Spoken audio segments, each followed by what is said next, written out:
Everyone, welcome back to my YouTube channel. My name is Oluwashim. I want to say thank you to everybody that has been watching my videos. Please don't forget to subscribe, don't forget to like, don't forget to comment, and please share with your friends and family. The story I'm sharing today is a sad one. I had no idea that when you press the doorbell, it can result to you getting shot at, and it can land one in an hospital fighting for one's life. It's quite sad. So the boy you're looking at on the screen is a 16-year-old boy by the name Carl. He was recently shot in the head twice just for pressing the wrong doorbell. So I'm just going to share the story of what happened briefly.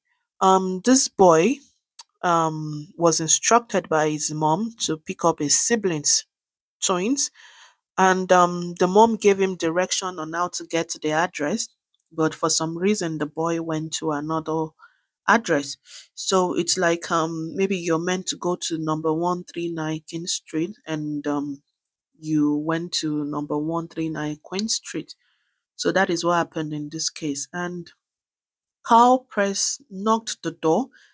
He pressed the doorbell, and the man living in the house came out and told him to his face that don't come here again. The man is 84 years old, and he shot him in the head. As the boy was trying to get away, he was already on the floor. At this point, the man shot him again. So my question at this point is, this boy is already on the floor, I believe struggling for his life or trying to get away, and you shot him again. I don't know what is going on at that point. So this boy managed to get away, and he went to three different houses on that street, banging on their door for help, but no one answered him. And it's really sad because I always preach empathy. I always preach um compassion towards one another. I know that maybe when they had gunshot they were scared, but at some point when you see someone in distress, the human instinct in us wants to help, but the world has changed to the extent that when you see someone in distress, the next thing everybody wants to do is bring out their phone and start filming so that they can put on social media, or everybody get themselves back into their house. Nobody wants to help because nobody wants to get into trouble. Anyway, one of the neighbors came out, and the neighbors instructed that he gets on the floor and put his hand behind his back.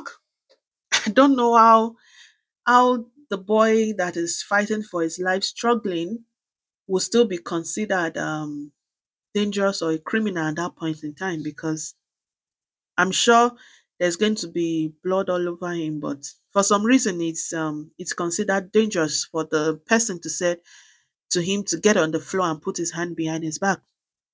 Anyway, this boy later on passed out, and yeah, he was eventually taken to the hospital. So the boy is at the hospital fighting for his life.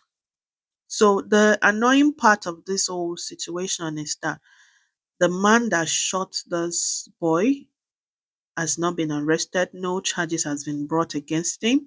Is sitting in his house. So he was taken in for questioning and later released after a couple of hours because they feel he hasn't done anything bad. He's not a criminal yet, but where I feel this thing is motivated by the color of this boy's skin is because the boy has already fell to the ground. You've shot him one and he fell to the ground, and you shot him again while he's on the ground. I don't understand how that is self defense. And if someone press on your door and you don't want the person to come in, you can just say, "I'm not opening the door for you. Please, can you leave?" What? How is it that the next thing that comes to your mind is just picking the gun and shooting? Pew! When to me this boy doesn't pose any any danger whatsoever. So people who has been protesting in the man's neighborhood right now that the man should be arrested and prosecuted according to the law. but that has not happened yet as at the time that I'm making this video. So yeah, the good part of this whole situation now is that yesterday evening the boy was released. I mean discharged rather. Is discharged and is at home receiving treatment. So the parent said he's recovering fine. So I'm really glad that this boy is recovering. I just hope he doesn't have any life-threatening injury that's going to render him um, incapacitated. Because from the story I could gather, he's a very bright young man and he doesn't pose any trouble. He loves playing instrument and he loves his siblings and he loves his parent, and everybody has good things to say about him, even in his school. So yeah, my thoughts and prayers are with its parent, and I hope he recovers fine. And also, I hope the law enforcement does the right thing. Yeah. So yeah, that's it for today's story that I'm sharing. Thank you everybody for listening. Thank you all for watching. I know I don't usually do voiceover, but for some reason I do not have the you know the strength to actually show my face because this news is quite sad one and it's a little bit triggering for me as well. So yeah, thank you everyone for watching, and please don't forget to subscribe, don't forget to like, don't forget to share, and I'll see you in my next video. Bye bye.